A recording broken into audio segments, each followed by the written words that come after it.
today. We'd just like to thank the publishers and authors who made this stories possible for you today in the story time. We encourage you to support them just as much as they're supporting us. Thanks. Welcome back to another story time at Old Municipal Library.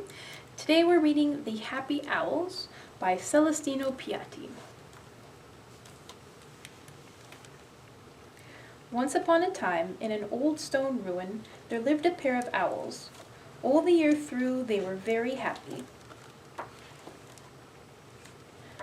On a farm nearby, there were all kinds of barnyard fowl, who did nothing all day but eat and drink. And after they had finished eating and drinking, they began to fight one another. They could never think of anything better to do. One day, the peacock noticed the owls, and he wanted to know why they did not quarrel. Why was it they were so happy? When they heard this question, the other birds said, "Why don't you visit the owls and ask them how they can live together so peacefully?" With a deep bow, the peacock agreed to call on the owls. The peacock carefully preened his gorgeous plumage and strutted off in all his finery. At the owl's house, he spread out his tail feathers and rustled them and clawed at the ground to attract the owl's attention. The owls blinked their big round eyes when they heard what he wanted to know. "Well, Mr. Peacock, we'll tell you, but first go fetch all your friends." When the chickens, the ducks, the geese, and all the others were assembled, the owls began their story.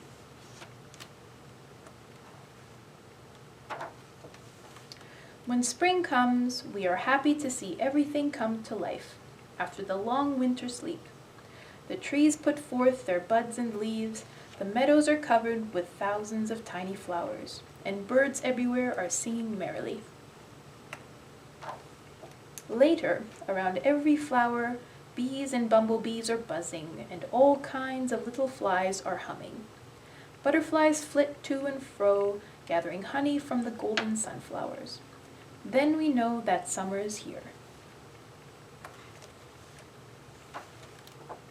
And when everything is green and growing, and the trees nod their leafy crowns to us, in the warm sunshine, we sit in a shady nook in the cool forest and are at peace with the world.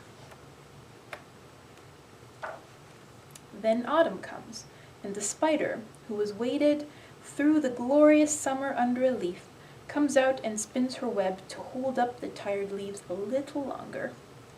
We rejoice to see her. And finally, when all the leaves have fallen and the earth is covered with snow, we come back and are cozy in our old home, for winter is here again. "What nonsense!" screamed the chickens, the ducks, the peacocks, and the geese, for they had understood nothing of all this. "Do you call that happiness?" And the barnyard fowl, who preferred to go on preening and stuffing themselves and quarreling, turned their backs on the owls and went on living as before. But the owls snuggled still closer to each other, blinked their big round eyes, and went on thinking their wise thoughts. The end. And at the very back you can see a quote by Celestino Piatti saying, "You can draw an owl 1,000 times, but you will never find out its secret." Thanks for listening. We'll see you later.